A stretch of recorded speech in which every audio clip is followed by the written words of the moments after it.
और सुना भी एक भाई राजा ठाकुर के रचना, बहुत सुंदर भावपूर्ण रचना। स्वर के देवी सरस्वती माँ, स्वर सरगम के ज्ञान दिया, हम अबोध बालक अज्ञानी विद्या भक्ति दान दिया। स्वर के देवी सरस्वती माँ, स्वर सरगम के ज्ञान दिया, हम अबोध बालक अज्ञानी विद्या भक्ति दान दिया। स्वर के देवी सरस्वती माँ।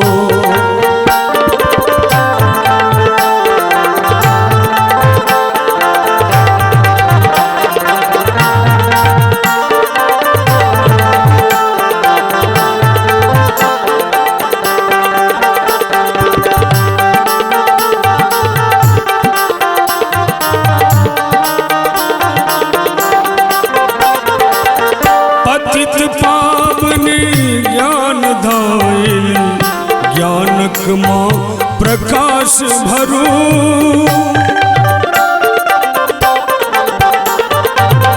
पतित पावनी ज्ञान दायिनी, ज्ञानक माँ प्रकाश भरो, पाप तिमिर अज्ञान मोह के मन समा अहनाश करूं। सद्बुद्धि सद्भान बनाबू, सद्बुद्धि सद्ज्ञान के माता सरस्वती वरदान दिया, हम अबोध बालक अज्ञानी विद्या भक्ति दान दिया। स्वर के देवी सरस्वती माँ।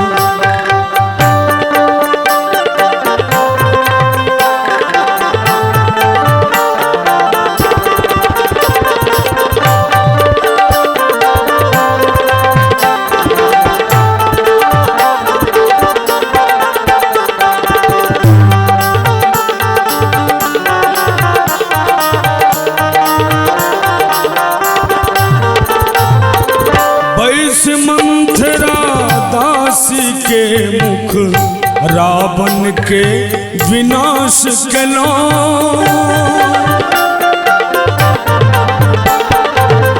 निर्बुद्धि कलिया के मैया अहित काली दास कलो। वैश्वमंथरा दासी के मुख रावण के माँ विनाश केलो, निर्बुद्धिया काली के मैया अहि तो काली दास केलो।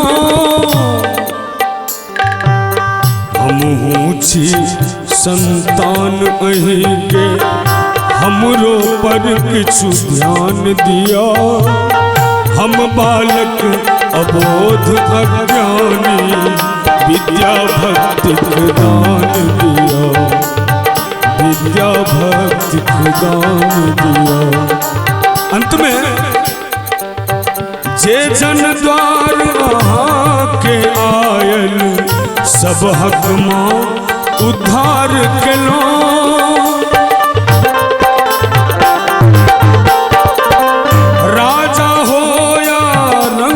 सार दे सबके अपन दुलार दिलो,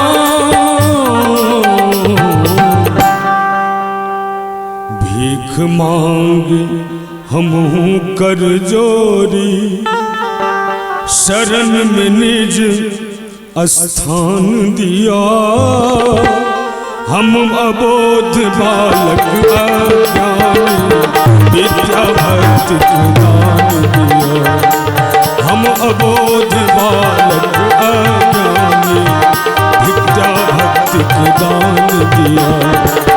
स्वर के देवी सरस्वती माँ, स्वर सरगम के ज्ञान दिया, हम अबोध बालक अज्ञानी